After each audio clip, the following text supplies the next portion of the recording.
All super ডুপারের সবাইকে স্বাগত। আজকে কথা বলবো নায়ক রাজ রাজ্জাককে নিয়ে। তাকে নিয়ে আসলে অল্প সময়ে কথা বলা যায় না, কারণ চলচ্চিত্রে তার অবদান যেমন অনেক, তেমনি তার জীবনের ঘটনাও অনেক।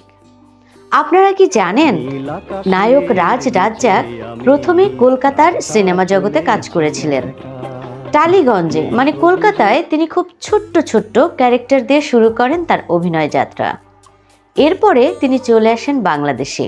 তার আর কোনো কিছুই হওয়ার ইচ্ছে নেই, একমাত্র সিনেমা জগতই হচ্ছে তার মন প্রাণ এবং সবকিছু।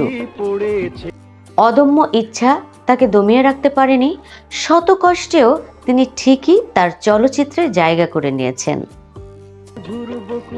নায়ক রাজ রাজ্জাকের একটু দুঃখের কথা বলা যাক। তিনি প্রথম বাংলাদেশে এসে কমলাপুরে থাকা শুরু করেন এবং সেখানে তার পরিবার নিয়ে যখন তিনি থাকা শুরু করেন, তখন তার কোনো কাজ নেই। বলা চলে বেশিরভাগ সময়ে তিনি না খেয়ে, তার পরিবার না খেয়ে সময় কাটিয়েছে। এভাবেই তার জীবন চলতে থাকে। তার কাছে কোনো পয়সা নেই, ছিল ছোট্ট একটা চিঠি।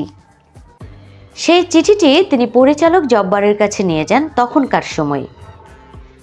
পরিচালক জব্বারও তাকে নিরাশ করেননি। চিঠিটি পেয়ে তার সাথে কাজ করার সুযোগ করে দেন। কিন্তু তার তো ইচ্ছে নায়ক হওয়ার। সে কি আর ক্যামেরার পেছনে কাজ করতে চায়? সেটি কি তার মন বসে? না, একদমই নয়। তিনি চেষ্টা করতে থাকেন নায়ক হওয়ার জন্য। এমনি করে তিনি ছোট ছোট কিছু ক্যারেক্টারও করেন। এরপরে জহির রায়হানের একটি সিনেমা বেহুলা, সেই সিনেমায় নায়ককে বেশিরভাগ সময় মৃত অবস্থায় থাকতে হবে, মানে শুয়ে থাকতে হবে। এই সিনেমাটি করার জন্য তখনকার সময়ে কেউই রাজি হচ্ছিল না।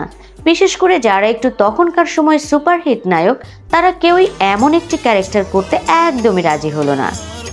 কিন্তু জহির রায়হান তো মানুষ চেনে, চেহারা চেনে এবং অভিনয় জানে, আর তাই তার চোখে পড়ল নায়ক রাজ্জাককে।